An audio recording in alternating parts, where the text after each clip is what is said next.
showbiz fanatics ang nakakaloka na hula or yung mga readings for Kat din narito na. But before that, if you haven't subscribed yet to my YouTube channel, please don't forget to like, share, and subscribe at hit mo na rin ang notification bell for more showbiz updates.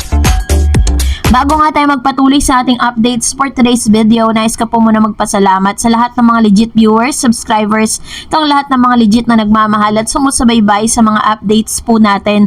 Maraming salamat. At ngayong araw, i-congratulate natin si Catherine Bernardo sapagkat ngayong araw po ay open na yung kanyang panibagong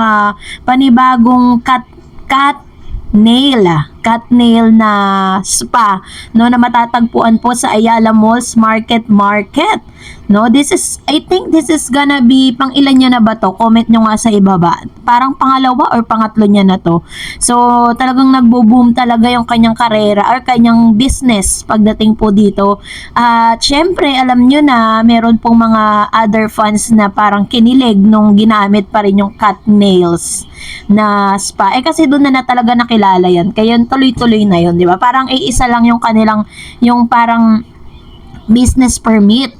So, this time, tuwang-tuwa nga ang ilang mga fans, ayan, sa makikita natin dito, na pagkatapos po ng kanilang taping sa yung shooting po nila, binigyan po ng pagkakataon ng ilang mga fans na makadaupang palad. Oh, Tagalog yun ang Kat din, pinakausap po ni Direk Cathy kasi marami pa rin mga fan ang nag-aantay sa labas.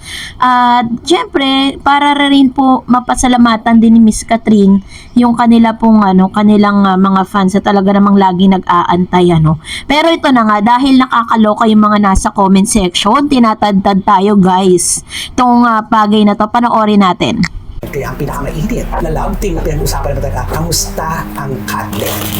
So, itong dalawa na to is nag-e-enjoy sila sa company ng isa't isa. Masaya sila. And kung may ginagawa itong movie, ito ay sabihin natin na papatok sa takilya. Wow! At meron talaga silang ginagawang movie. Meron bang posibleng maging relasyon ng dalawa? Wala. O ano lang sila, close friends. As in best. Siguro kung meron mang itinuturing tong babae na to na pinakamalapit na lalaki sa buhay niya, yun ay si Alden Richards. Pero wala pang relasyon. Walang relasyon. Hindi darating sa puntong magkakarelasyon sila. Hindi. Bakit? May ibang lalaking may involved sa babae. And yung relasyon talaga nila as in, close lang sila. Hanggang doon lang. Hanggang doon lang. Hindi naliligaw si Alden. Parang hindi eh. Talagang malapit lang siya. Nung kay Catherine, may papasok pang isang lalaki. Actually, oo. Meron pa. Sino yung lalaki niyan? Nakikita mo ba dyan? Actually, nalaan ko na to si Catherine Bernardo. Ang possible na maging next boyfriend niya ay nag-uumpisa sa letter J ang pangalan. Kung meron pang maliligaw boy, ba tanong mo? Oo. Meron. May mga nagpaparamdam sa kanya. Marami? Oo. Actually, medyo mas ahead sa kanya yung mga nagpaparamdam sa kanya. Meaning, mas medyo matatanda sa kanya. Mas nauna sa showbiz. Possible na taga-showbiz, posible rin na nasa circle of friends lang niya. Pwede din sa showbiz, merong naliligaw sa kanya na mas matanda sa kanya.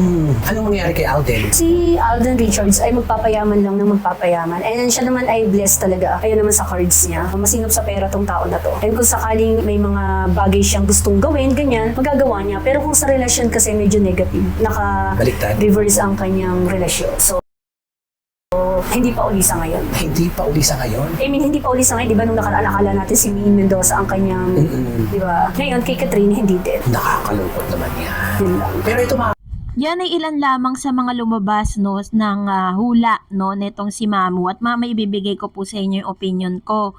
Pero aside from that is matapos nga sabihin lahat yan ni Mamu dito po sa YouTube channel ni Romel Chica, may paalala naman si Chica, ito yung Let's basa watch ngayon, di ba? Maaari bukas, makalawa, mag-iba. Ganun lang naman yun. So yun, ang para kay Kat din. Eto na, isama natin ang hula. Kamusta si Daniel Padilla? Totoo bang Kung tutuusin, hindi talaga naging maganda ang readings nitong si Alden Richards and Catherine Bernardo. Sinabi nga po dito na parang si Alden Richards is parang ang gusto lang talaga niya is magpayaman ng magpayaman. Meron pang revelation kay Miss Catherine na magiging jowa daw ni Catherine ay mas matanda sa kanya. At the same time, ito raw ay nagsisimula sa letter J. Pero sabi ni Romel Chica na yung readings na yon o yung hula, from the word hula, 'di ba? Yung hula ibig sabihin hindi naman talaga talaga sigurado. Kumbaga parang pwedeng magkatotoo, pwede ring hindi. 'Di ba? At sinabi rin ni Romel Chica sa huli, pinaalala niya na maaaring yan ang readings ngayon ni Mamu, pero pwede pa rin siyang magbago. So bakit ko po ito tinatakal sa inyo? Kasi marami pong mga commentators dyan sa comment section na parang sinasabi nila hindi naman naliligo si Mr. Alden kay Catherine, ganyan-ganyan eh. Parang nagko-comment na sila at conclude na sila na yung mga nakikita natin ngayon na mga paayuda kay Catherine at Alden Richards, lahat po yun is for showbiz lang. Parang ganun yung basa ko. Pero gusto ko lang din po ipaalala sa inyo na ano man po ang mangyari kay Miss Catherine, ano man po ang maging desisyon or maging dulo ng Katden, ang pinaka-importante sa lahat, sinuportahan natin sila at hindi tayo magsisisi kung bakit sila ang sinusuportahan natin, because they are really a good person inside and out.